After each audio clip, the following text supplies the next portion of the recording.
Saudi আরবের তেল স্থাপনায় ড্রোন হামলার ঘটনায় মধ্যপ্রাচ্যে নতুন করে জল্পনা তৈরি হয়েছে। দেশটির রাষ্ট্রীয় তেল কোম্পানি সৌদি আরামকো এর রাশ তানুরা শোধনাগারে হামলার পর অগ্নিকাণ্ডের ঘটনা ঘটে এবং সাময়িকভাবে কার্যক্রম স্থগিত করা হয়।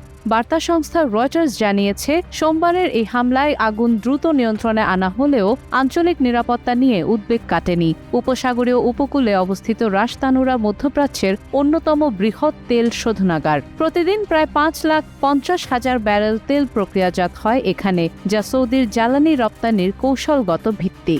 ঘটনার পর ইরানের পররাষ্ট্র মন্ত্রণালয় আনুষ্ঠানিকভাবে জানিয়েছে, এই হামলায় তেহরানের কোনো সম্পৃক্ততা নেই এবং বিষয়টি সৌদি কর্তৃপক্ষকেও অবহিত করা হয়েছে। তবে প্রশ্ন থেকেই যাচ্ছে, ড্রোন হামলার নেপথ্যে তাহলে কে?